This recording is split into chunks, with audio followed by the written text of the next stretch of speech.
I'm a 37-year-old Marine, married to Sharon, 39, for 6 years. We've known each other for a decade. Marriage to a Marine is no easy task. My job demands that I be deployed for 6 to 7 months out of the year. It's tough, but we both knew what we were signing up for when we said our vows. At least I thought we did. One evening, during one of our usual video date nights, Sharon dropped a bombshell. We were both enjoying a good meal, chatting over wine and steaks, when she said, "I have something to say. I think we should open our marriage." At first, I laughed, nearly choking on my wine, thinking it was some kind of weird joke.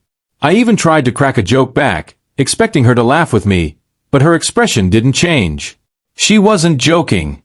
I put down my wine glass, my heart sinking as the weight of her words settled in. "Are you serious?" I asked. Her face was firm, her voice steady.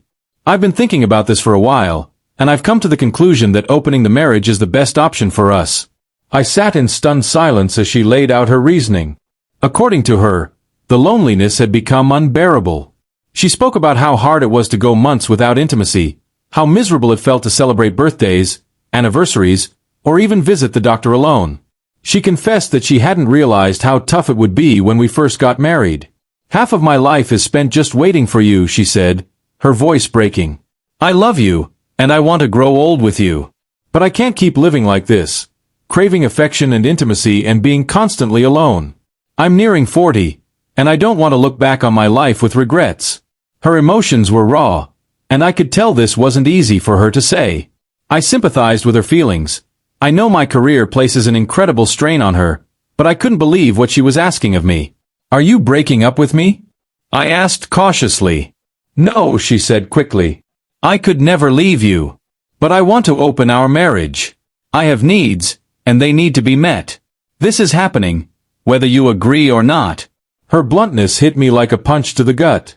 I took a deep breath, trying to process what she was saying. "So you're saying you want to sleep with other men while still being married to me?" "Yes," she said simply. I asked her how this would solve the loneliness she described. Would these men celebrate her birthdays or take care of her when she was sick? What exactly did she expect from this arrangement? "I don't know yet," she admitted. "But I need to try. I can't keep living like this." At that point, it was clear she wasn't asking for my permission. She was informing me of her decision. There was no room for negotiation, no effort to find a solution together.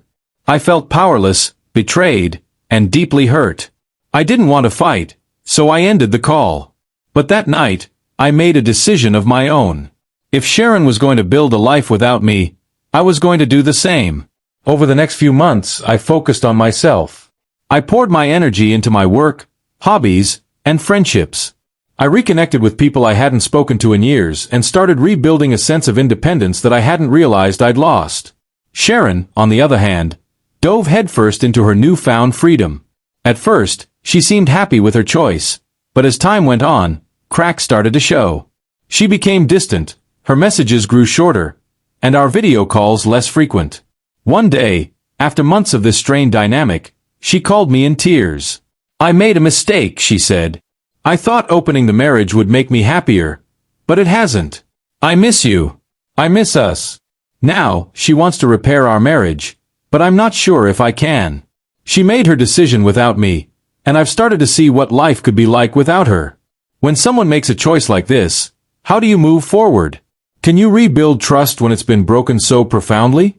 I'm still trying to figure that out. It had been a roller coaster of emotions. When she first brought up the idea of dating other people, I thought I misheard her. She said it so casually, as though she were asking for my opinion on redecorating the house. Her reasoning? She claimed to love me and only me.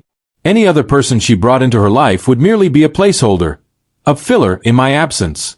And when I was back, she'd be all mine.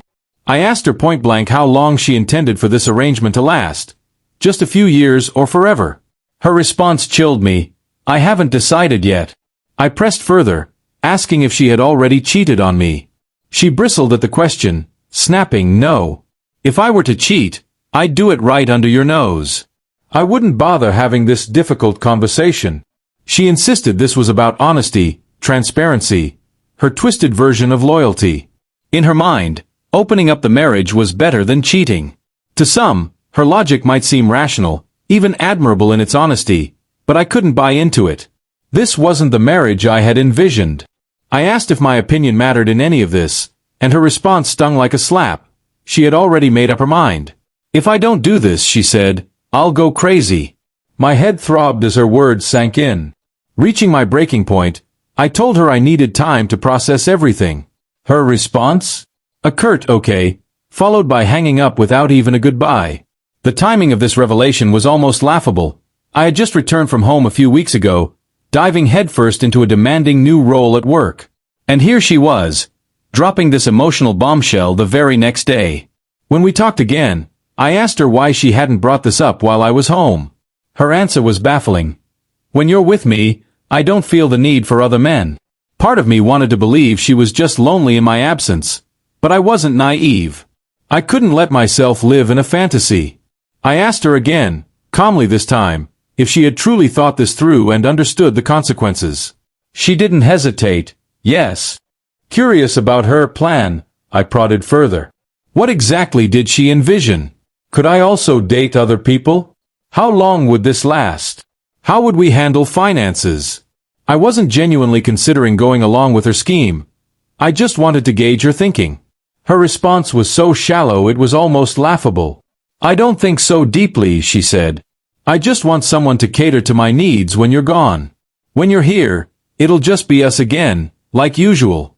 You can try things during your port days, but when you're back, why would you need other women? I'll be here."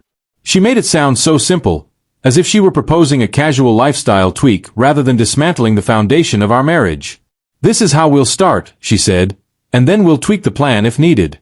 Once I've explored everything and feel content, we can close it and go back to normal life." I stared at her in disbelief. "This isn't what I wanted," I said, my voice steady but firm.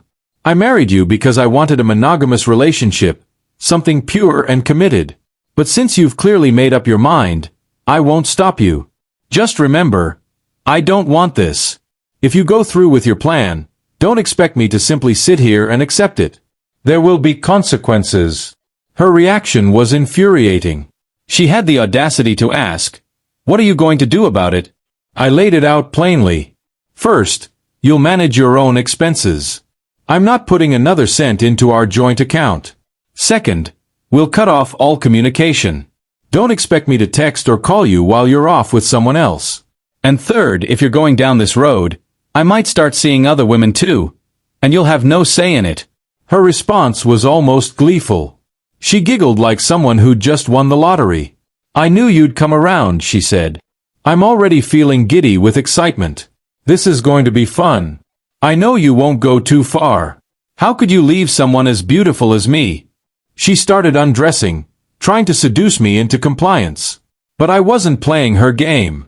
"Stop," I said coldly. "My conditions apply starting now. Have fun, but don't expect me to stick around for it." Then I hung up without another word. From that moment, I stopped thinking about her as my wife. She tried reaching out a few times, but I never responded. Her social media told me everything I needed to know. Selfies from luxurious date nights, hot tubs surrounded by candles and rose petals, 2 wine glasses conspicuously placed in the background. She wasn't even subtle. Her family eventually reached out, concerned about her behavior. Her sister texted me, asking if I knew what was going on. I told her everything. The truth about how Shanu had unilaterally decided to open our marriage because she felt lonely. Needless to say, this caused an uproar. Shanu blew up my phone afterward, furious that I'd exposed her, but I didn't care. Now, I've started planning my next steps. My vacation is coming up, and I've asked my brother to find me an apartment. He knows the truth, and so do my parents. I've already hired a lawyer and discussed my case. Once I'm back in town, I'll meet with him to finalize everything. I'm not in a rush, though. I want to take my time, handle this smartly, and ensure she feels the weight of her choices. This isn't the life I wanted, but I won't let her turn me into a fool. The clock is ticking, and soon, the tables will turn. If you've made it this far, it's hard not to notice Sharon's decision to drop the "let's open the marriage" bomb while I was already deployed. The timing speaks volumes. It feels as though she'd already made up her mind, And we all know how well open marriages work when they're one-sided. The life we chose was supposed to be a partnership, a shared journey with shared sacrifices. But now, it seems Sharon decided those sacrifices no longer applied to her. To be clear, this isn't on me. I made it abundantly clear that I wasn't okay with it, but she chose to forge ahead anyway. OP's thoughts. Before diving into the update, there's something I need to address. There's a prevalent narrative about women marrying deployed men. It's the poor woman left alone story. How hard it must be to be married yet living without your partner. How difficult it is to put her needs aside. Sure, there's truth in that, but let's be honest. No one forces anyone into this lifestyle. It's a choice. And with that choice come benefits no one ever talks about. My wife lives in a 4-bedroom duplex with a pool and patio, drives a car she could never have afforded on her elementary school teacher's salary, and sports luxury bags and watches worth more than her monthly paycheck. The perks of this lifestyle are real, yet no one seems to mention them. Meanwhile, for men like me, staying loyal isn't a walk in the park either. We work in environments that take us across the world, dock at port cities full of temptations, and are offered all the luxuries one can imagine. But some of us choose fidelity. We honor our commitments because we believe in them. And yet, where's the appreciation for that? The update. When my shore leave came around, I didn't go back to our house. My brother had already set up a new apartment for me, and he and his wife were kind enough to host me for a while. I spent my time reconnecting with family, taking my niece and nephew camping, visiting my parents in the old town, catching up with school friends and neighbors. I made sure to post every bit of my time on social media. My break wasn't just about family. It also included some elite events, parties hosted by senior officials from my professional circle. These parties are exclusive, vibrant, and easily the most happening gatherings in town. Sharon had always loved attending them, but this time, she wasn't invited. I didn't shy away from sharing pictures of myself at these events, surrounded by friends and yes, even women. At first, Sharon didn't seem fazed. She messaged me, asking where I was living and why I hadn't come home. Her tone shifted when I ignored her questions and continued posting updates. She then tried to play the waiting game, saying she'd give me space and wait for me to come around. But when she saw the party pictures, her patience snapped. She accused me of abandoning her, claiming we'd agreed to return to monogamy when I was back in town. I responded after months of silence, I didn't agree to anything. You did what you wanted, and now I'm doing the same. From that point on, I focused solely on rebuilding my life. Rebuilding myself. I wasn't interested in revenge or petty affairs. My priority was rediscovering who I was outside of a marriage that had clearly failed. I joined a badminton club, played doubles for 2 hours daily, and followed it up with swimming. I finally enrolled in an upskilling course I'd been meaning to take for years.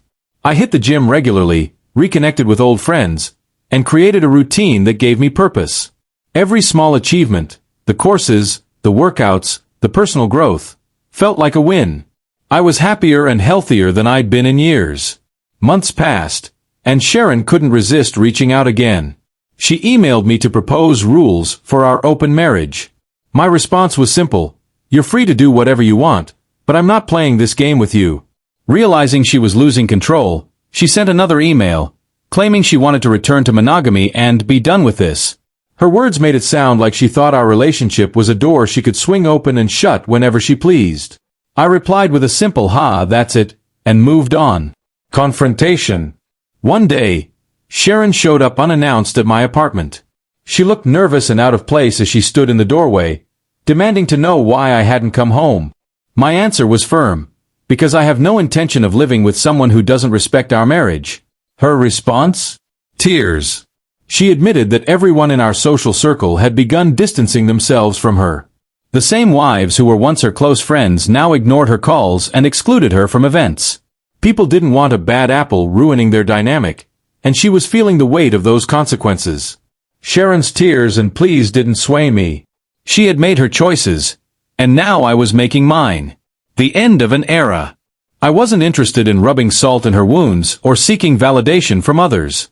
My focus remained on carving out a life where I was fulfilled and free from the emotional manipulation that had defined the later years of our marriage. Some doors, once closed, should never be reopened.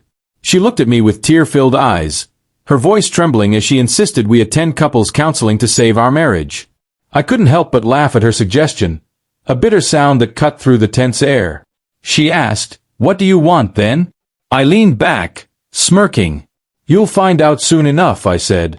Her face crumbled as realization dawned.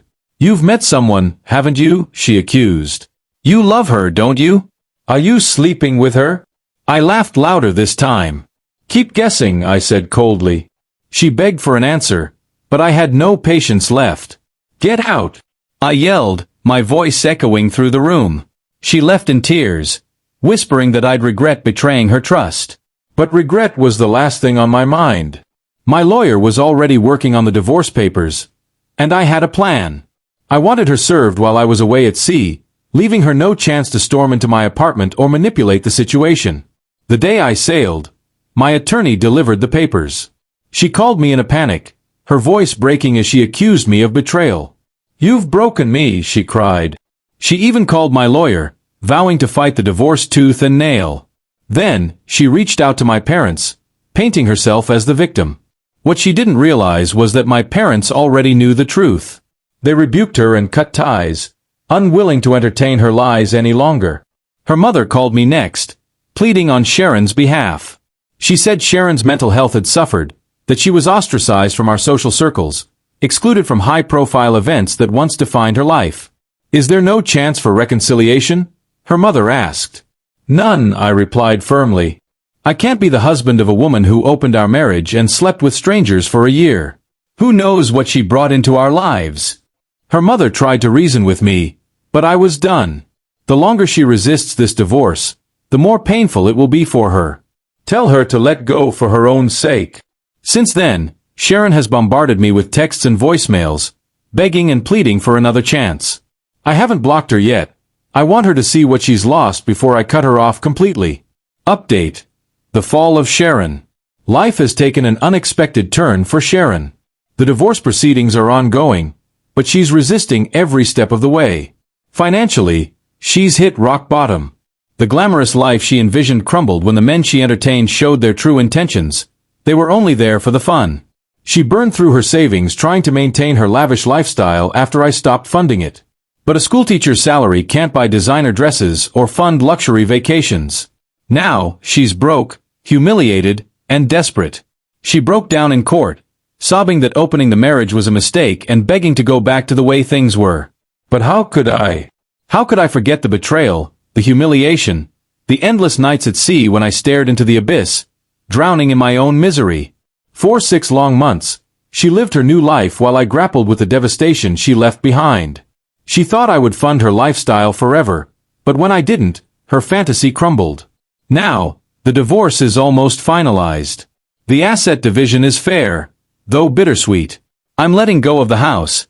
It's tainted by memories of her infidelity, and I refuse to hold on to anything from my past. She can't afford it anyway, and I don't care to fight over it. I've moved on. I've built a new life, one filled with freedom, purpose, and gratitude. I've met new people, created a solid routine, and embraced a future unburdened by Sharon's betrayal. I'm not bitter, just relieved. She stalks me online, creating fake accounts to glimpse into my life. I let her see what she's lost. Her once glamorous Instagram is now a pitiful collection of sad quotes and empty attempts to gain sympathy. The world she built on lies has crumbled, and she's left to face the consequences of her choices. For me, this is just the beginning of a better, brighter chapter. I've learned that you can't let someone else's selfishness dictate your future. I'm thriving, and I'm grateful for the lessons this experience has taught me.